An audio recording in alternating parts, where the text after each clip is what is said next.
Spidcast. The future of collaborative video production. Spidcast. News, information, conversation, collaboration. Spidcast. Hi, I'm Michael London, and welcome to Spidcast, the future of collaborative video production, brought to you by Indie Source Magazine, where they believe free is better. On this episode, we'll visit with the writer and director of Side by Side, Chris Canale, and we'll also have a very special guest. He's an actor, a personality, great cook, and an all-around cool cat, plus the creator, writer, and actor of The Maurizio Show, Melanie Minichino. Thanks for being with us today on Spidcast. First up is Chris Canale. Chris, welcome to Spidcast. Thanks for having me on. I'm happy to be here. So tell us a little bit about yourself. I've been working in the film business in New York City for about 13 years. I've done a lot of post-production supervision, and also I made a documentary a few years back called Crazy Legs Conti, Zen and the Art of Competitive Eating. And my most recent movie is Side by Side. It's a documentary about the art, science, and impact of digital technology on movie making. And Chris, tell us about how collaboration has benefited you and your project, specifically Side by Side. You know, on the most recent project, Side by Side, I partnered with Keanu Reeves, and the idea for the movie really developed out of conversations he and I were having just about movie making and the way the technology's changed and the impact that that's having all across the board on workflows. So it was a good partnership because, you know, having Keanu's name obviously helped us be taken a little bit more seriously when we were reaching out to get interviews, you know, especially when we have people like Martin Scorsese or James Cameron or David Lynch. I'm sure Keanu's name goes a little bit further than mine, but also, you know, Keanu's on other projects, which, you know, he had to entrust a lot of the directing and writing parts of the job to me. So, you know, I think we both worked really well together. And so how was it working with Keanu Reeves in a different capacity than actor? Keanu produced the movie, and, you know, he was the first one who, you know, during the conversation we were having, I said, hey, Chris, you know, why don't you and I should make a documentary about this topic and, you know, go out and grab interviews, you know, with these people. And that's just kind of, I don't think people know really that side of Keanu, but, you know, he's really curious, kind of scientific brain, and he really wants to know how everything works. We were working on a movie called Henry's Crime that he was acting in and producing, and I was the post supervisor on it. And while we were working there, you know, he wanted to know how everything worked in the lab at Technicolor and how the mix works and the color correction and all of that stuff. So he's, you know, he's a really good producer, and I think it's a side of him people will see in this movie that they probably didn't know before. Terrific. And I know there's a backstory prior to you working with a name like Keanu. So tell us a little bit about your journey. So I was in Boston after college, and I was writing, you know, trying to write short stories and things like that, and had a chance to help write a script for someone's, you know, college film school movie. And working with them on that, I really realized that this is something I wanted to do with my life. So I started, you know, volunteering at this place called Boston Film and Video, where I would answer the phones, but then I also got to be the TA on classes, and I got to, you know, learn cinematography and things like that and use all their equipment. I started making short films, and then I moved to New York and worked for free as an intern at a place called the Shooting Gallery. And they eventually hired me on to be a post-production coordinator, and that gave me the opportunity to work with a bunch of different directors on independent films and really work closely between the director and the producer and become post-production supervisor. And all during that time, I was making, you know, some short films of my own. And like I said before, I made a documentary called Crazy Legs Conti, which ended up doing pretty well and getting into a bunch of film festivals, Tribeca and Los Angeles and, you know, Australia. And we ended up selling that to A&E in America and Channel 5 in the UK. So I'd continue to, make short films while working as a post-production supervisor. And the reason I was able to meet and work with Keanu is I was post-supervising the movie that he was acting in and producing. So it hasn't been an overnight success, but it's kind of been a steady climb and doing whatever I had to do to be in the game, I guess. And would you say that path is still available to those jumping into the business today? I think so, yeah. I mean, it's somewhat of a sacrifice, but if it's something you're passionate about, I think working as an intern for a company that you respect, that's making the kind of movies you like, if you work really hard, hopefully you get a chance, and when you get a chance, hopefully you can, prove yourself. I was bartending at night and working for free during the day, and if I hadn't gotten that break, I don't know, really where I would be today. But I think it's worth it, and you can learn about the business, and you can learn whether it's something you actually want to do or not. But working for free is tough, but it's definitely a way in the door. I had to hire some people to work on this film side by side, and we got really lucky with the guys we worked with. But there's always space for somebody that works hard and gets the job done and is responsible and follows through on what they say. I mean, there's nothing better for me to be able to task someone with a project and feel confident that the end of the day they're going to come back to me and with an update that it's done and they're not going to drop the ball. I mean, it's those types of people are always in demand. Chris, I think there's a misconception that movie making is filled with a bunch of flakes and goof-offs, but in reality there's some very responsible, hardworking people who do what they say they're going to do, right? Absolutely. I think, it's a highly competitive field. Not everyone, but a lot of people come out of college, don't even go to college. A lot of people want to be in the entertainment industry, in the film and movie industry. And that's one of the reasons they can get people to work these crazy hours and work for free as they're coming up. So, I think it's a very competitive field, and therefore the people that stick around and make it, are the people who are, hardworking, smart, competent people. It's a total meritocracy. There's really no room for anybody who screws up or wants to, make it a big party and not do what they say. You're not going to last very long. And so what advice would you have for someone just jumping into the filmmaking business right now? I would tell someone jumping in today to just be passionate about it. Do the work. If you have an idea for a movie or a short, set a date and that you're going to shoot it. This is the day we're going to do it, and you'll be surprised how motivated you can make yourself. And also, it sounds like a cliche, but the harder you work, the luckier you get. Once you set things in motion, there's so many other people out there who want to be involved in a project, a good project, a bad project.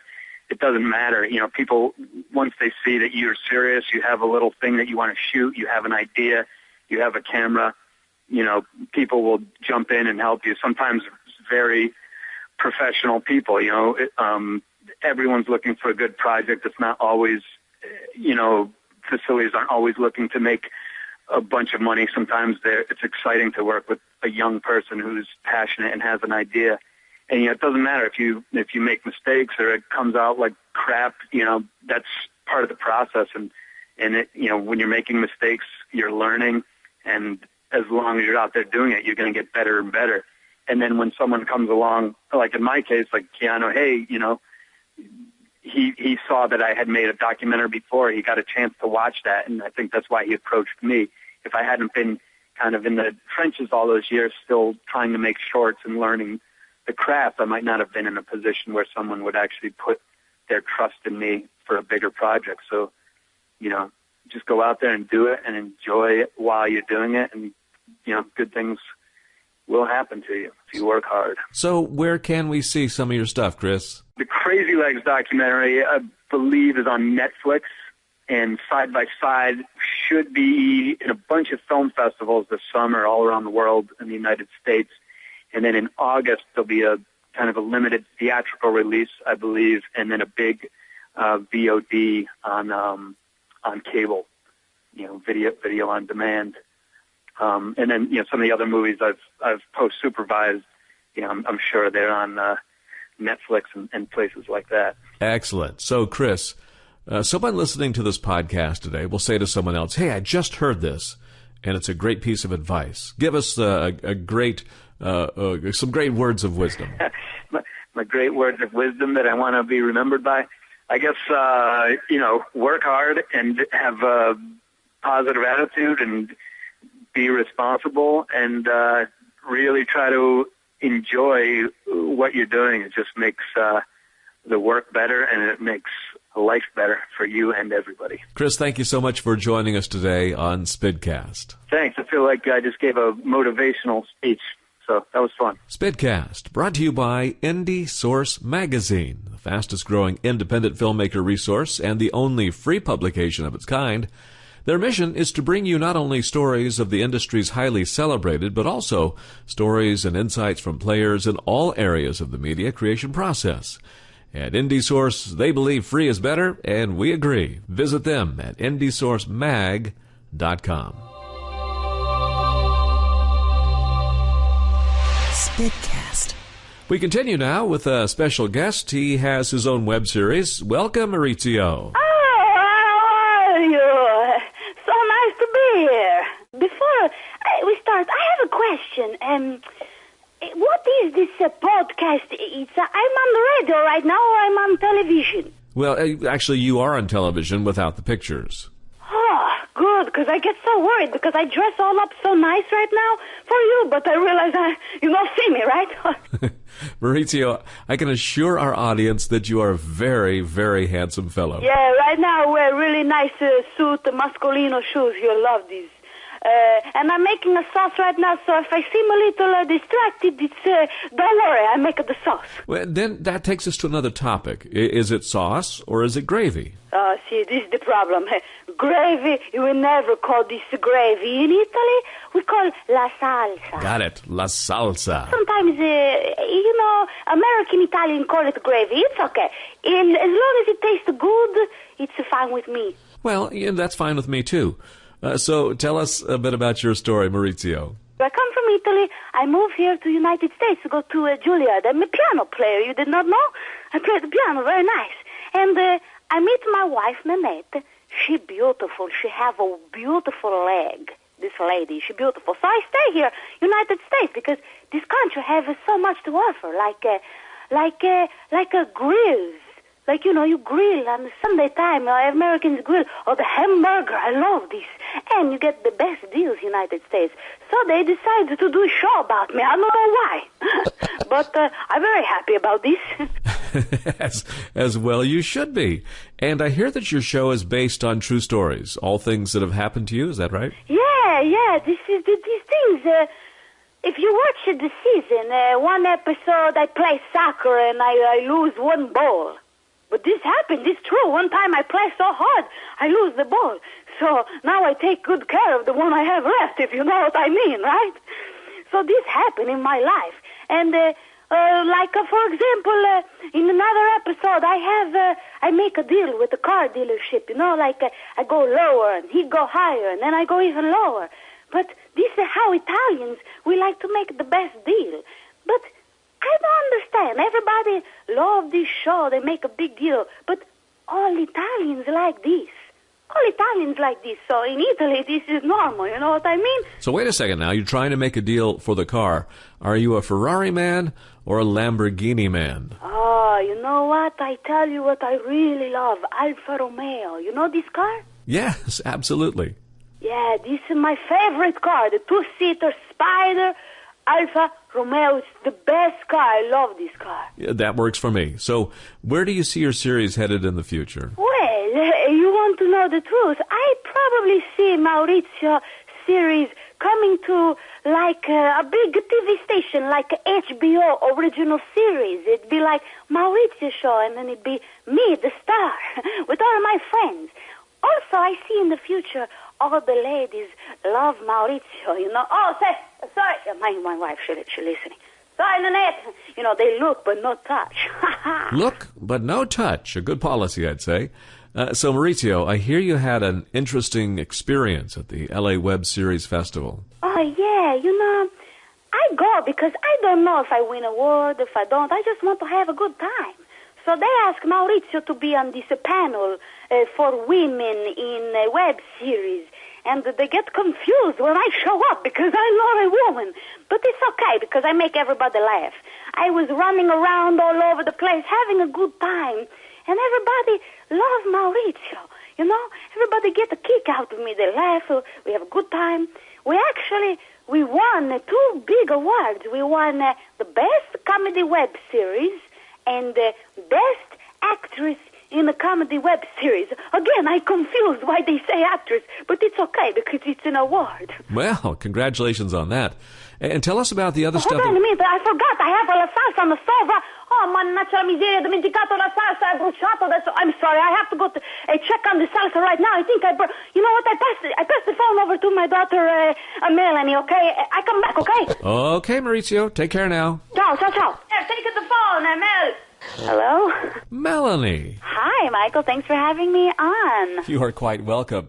Your buddy there is quite the pistol. You know what? He is quite the character, and he is just like nonstop. He's a walking show. So please excuse him if he's a little all over the place. He is full of life. So tell us, is his sauce excellent or what? I have to say that his sauce is the best sauce in the world. And I would go home every Sunday, and we'd have dinner, and I'd have pasta and some meatballs, and it'd be like heaven. I miss it. Sounds wonderful. So, Melanie, tell us a bit about your history with Maurizio. Okay, well, Maurizio is, I'm portraying my father, my real Italian father, and I kind of grew up imitating him because he's such a character, and he really, people think I over-exaggerate, and then when they meet him, they're like, oh, wow, you're actually not over-exaggerating him at all. He's even, worse than how I portray him. Not worse, but, he's more of a character. So it was pretty much ingrained in me, so it's easy for me to step into that character. I got to ask, what does Dad think about all this? At first, when he saw the series, my mom told me that he would watch it really closely and be like, do I really, is that me? Is that really how I act? But then he really, very in the Maurizio fashion, really got a kick out of it and showed all his friends and was like, he kind of is like a mini celebrity amongst his group of friends, even though it's not him in it. He really enjoys it, and he doesn't take offense to it, and he sometimes even calls me and will tell me stories of things that happened to incorporate into the show. So I think he's kind of thinking he's a producer on the show sometimes. A producer, yeah, probably waiting for a check as we speak. Yeah, right? He's waiting for his commission. He's like, when am I get my 10%? I'm like, when do I get mine? So now, in one of the episodes, Maurizio does stand-up comedy. Have you ever done stand-up? I have never done stand-up, and to be honest, it really scares me a lot. I give stand-up comedians so much credit because it's so hard. Even when we did the episode when Maurizio did stand-up, it was easier because when you're in character, it gives you creative freedom to really do anything.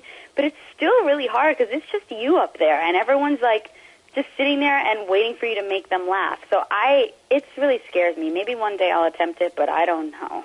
I highly doubt it. So no stand-up, but tell us about the things you have done. Well, so I'm from New York, born and raised in New York, Italian background. We actually lived in Italy when I was a little girl, so I learned Italian, and we spoke it in the house. And I started acting when I was about 8, and I was on and off. I was really shy as a kid, so I didn't get really far because I'd get to auditions and then not say a word.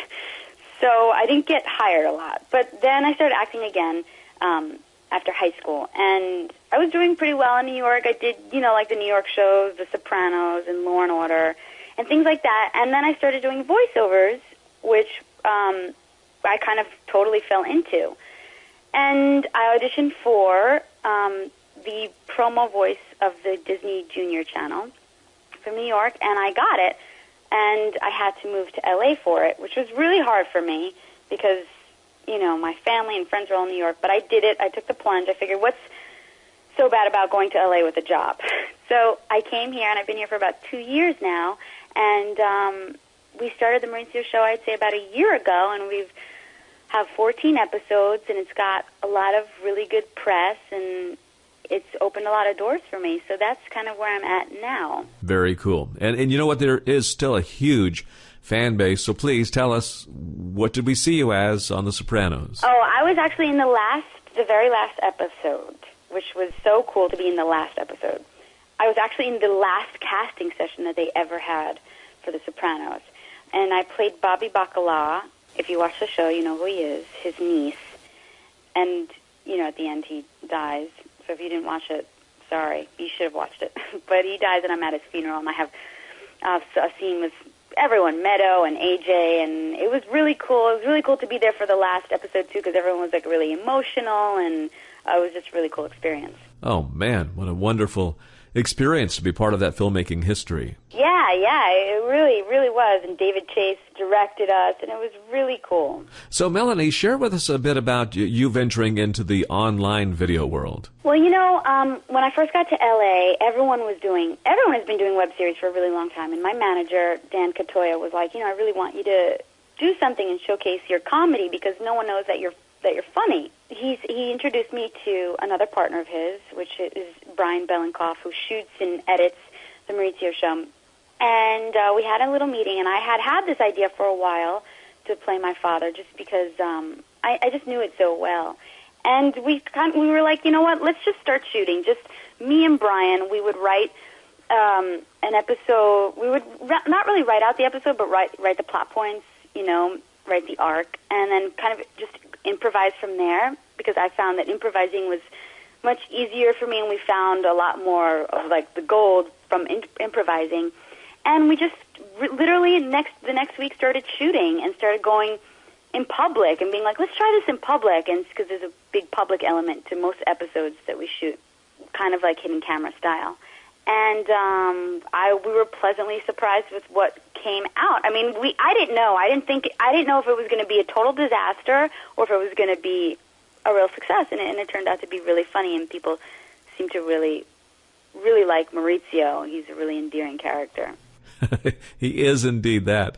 And what would you say to people who are just thinking about getting into filmmaking? Well, when people ask me that, I usually say just to start, because that's the hardest part, is just to get on your feet and start, whether it be starting to write, starting to just shoot, starting to, if you have characters you want to play, starting to just go shopping for that character's clothes and start experimenting with that character, or videotaping yourself, just to start, because once you get that ball rolling, and you never look back. And I find that that's the hardest part. People do a lot of talking. I'm going to do this.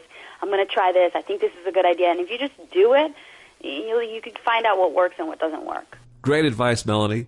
How has collaboration helped in your projects? Well, we've collaborated with a couple people like Taryn Southern, she has a really big online presence. I'm sure you guys know who she is. And Katie Upton, who is more of a model, and some other people along the way. But the best thing about collaborating is just cross-promotion, especially to get people to watch your stuff, and then for your audience to watch whoever you're collaborating with. So it really benefits both people, because, I doubt people who are checking out Katie Upton, this, bikini model, are looking for this, Italian man. But then when they watch it, they realize, oh, this is actually really funny, and vice versa. So I suggest that to any web creators, to cross-promote and find people that they want to work with. And also when you work with other artists, it's just fun, it's interesting. They add another flavor to whatever it is that you're doing.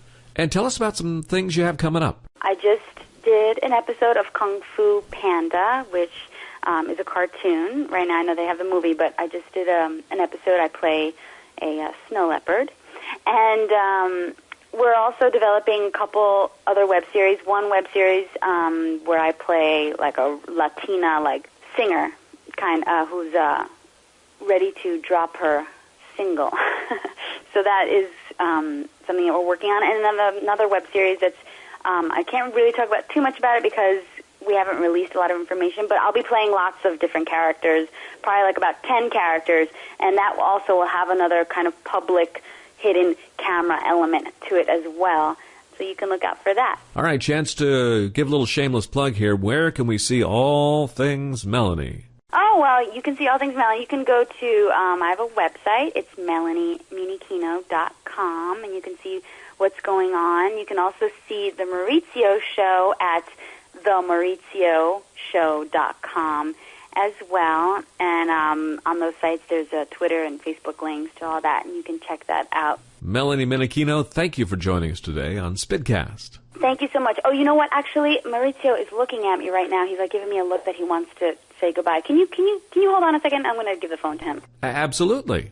So sorry. I was making the sauce. I forgot that. I have a question for you now, Michael. I see these people on the Spidcast with the stickers. That says Spidcast. I would like one of these stickers. Is this a possibility?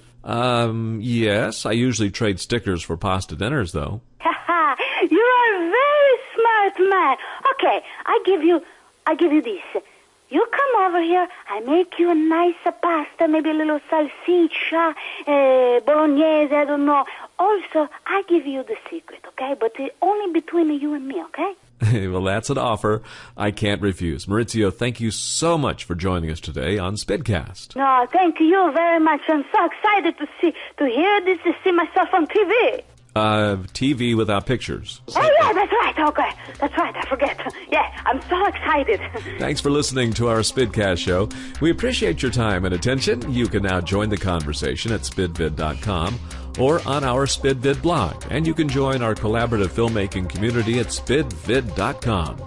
Tune in next month for another entertaining and informative episode of Spidcast. Spidcast.